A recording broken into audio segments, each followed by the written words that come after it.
Chapter 29. Tuesday morning. Doreen waited for the rest of the evening to hear back from Mac, but nothing. Tuesday morning, she woke up a little groggy. Just something about the ultimate lack of humanity in a person who makes a phone call that orders the death of somebody for 10 grand. Could do that to a person. At least to a good person. The fact of the matter was, she and Mac now had that phone number, and had contacted the person on the other end of the line. But she was the one who had taken the material from the recycling bin. She also worried she would have to go to court over a lot of this stuff, which was definitely not what she wanted to do. A room full of lawyers did not make her feel warm and fuzzy. She frowned as she thought about all the issues going forward, and then just shrugged. It will be what it will be. To keep her mind otherwise occupied, she opted to dig in her garden in the backyard. Nothing was quite as good as pulling weeds on a mild sunny day to keep a person happy and sane. She looked down at the animals sprawled out on the grass around her. She was still working her way back from the creek toward the house, taking out weeds, fixing the beds. The compost bins were well past full, so she was just making a big separate pile for when the compost bin got picked up and emptied. Then she'd refill the bins. She could do only so much every week because she was filling them so fast. She could ask Mac to do a dump run or pay for somebody to come and get it, but that wasn't what she wanted to spend her money on. Money wasn't that fluid for her. In fact, it was a whole lot less than fluid. When she needed to take a break from digging, she made a huge pitcher of lemon water and sat outside drinking it. She kept studying the area of her future deck, wondering if anybody from Mac's department had said anything to Mac regarding extra building supplies they might have. She also needed to clean the house. Just because her house was mostly empty didn't stop the dust from collecting. Determined to at least accomplish something else today, and it all stopped her from worrying too much, she turned on the vacuum and swept the living room and then wiped down the inside of the big windows here. As she stood in front of them, watching the weekday traffic, another vehicle drove slowly into the cul-de-sac and around. Jude's Porsche. She stared at him, her hands on her hips, wondering if he knew she lived here. But when he parked right in front of her house and just sat there, she figured he must know.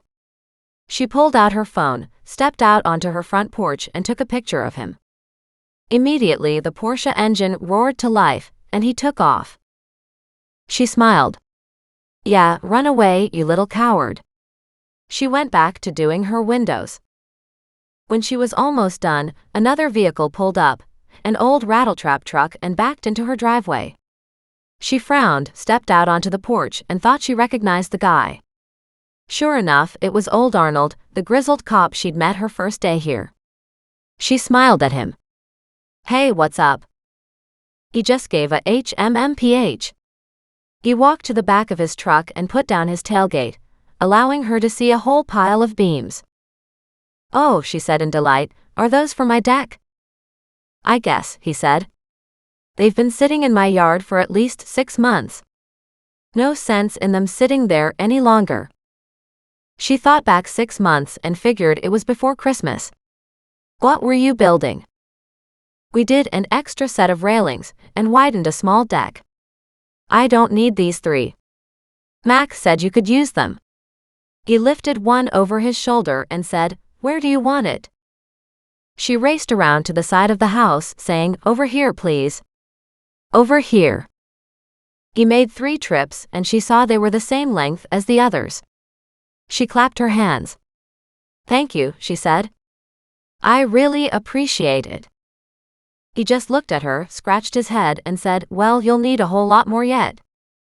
I know, but every penny I don't have to spend on a piece of wood somebody else doesn't need can pay another bill, she admitted. I'll check around, he said. I don't know if you need 2x4s. I got some of them hanging around that I don't want either. She remembered 2x4s were also on her supply list. Hang on a sec. Let me get my list. She raced back into the house, grabbed her diagram and her list, and came out with both. Arnold took a look. So wow, that would be good. Would give you a lot more entertaining space in the backyard, wouldn't it? Doreen nodded. I'd like a decent deck to enjoy. We're looking for, and she named off the list of things she needed. I got the 12 2x4s, Arnold said, tapping one of the lines. I'll go get those and bring them over in the next day or two. She put Arnold's name beside that entry. That would be perfect, she said, beaming. I might also have extras. It's always good to have a few spares in case they split. She didn't know how many that meant, but she figured a few spares would be helpful. Thanks so much. He hopped into the battered old truck, honked at her, and disappeared. She was beside herself with happiness. She had to walk around to the side of her house to look at the big stack of beams once more. She was a little confused about how they were all supposed to go in and stand in place, but hey, she was happy with what she had so far. She sent Mac a text and a photo of them saying, "The pile is growing." Then she sent him the other photo. He called her. Was that from Arnold? It was, she said, laughing. And guess who came to visit just before him? I saw that too. What did he want?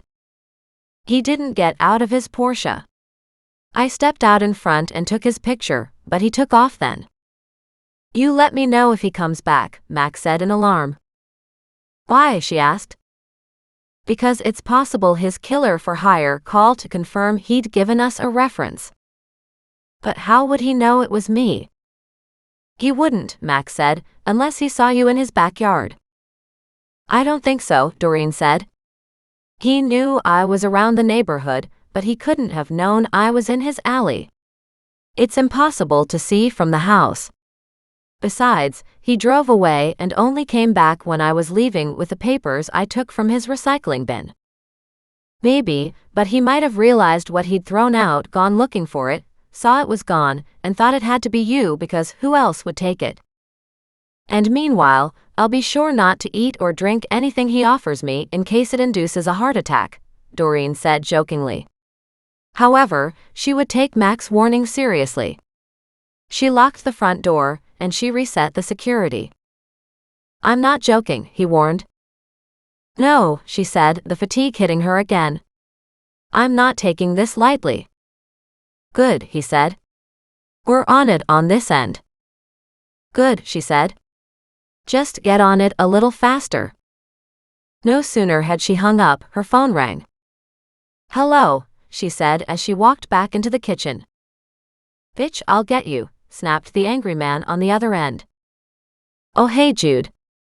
How you doing? Doreen said in a totally bored tone of voice. You got nothing better to do than rag on another woman. What's the matter? You can't get your girlfriends to talk to you? Oh yeah, right, they're dead. She hung up on him. Probably not a good idea to poke the bear, she said to Muggs. He sat on the floor at her feet looking at her, a real hangdog look on his face. She crouched in front of him and he woofed. I know. I'll be careful. He shook his head, his big ears flipping and flopping in all directions. She scratched him. Let's go for a walk, she said. Someplace to cheer us up. Muggs raced for his leash, bringing it back, the red handle flying in the air as he dashed toward her. Doreen laughed. Okay, but if we just go down to the creek or something, you don't need a leash. Woof woof, he barked. She looked over to find Goliath, sitting in front of the rear kitchen door, with Thaddeus hopping back and forth on the table, flapping his wings. So, you all want to go out? Go to Nan's. Go to Nan's, Thaddeus repeated. She looked at him in surprise. That was a new phrase. Wow. Thaddeus, you are full of surprises. You know what? That's not a bad idea. We haven't seen her today. Not sure if we saw her yesterday either. Doreen pulled out her phone and sent Nan a text. Up for a visit? Absolutely. 10 minutes? Perfect. Okay guys. We're off to Nan's.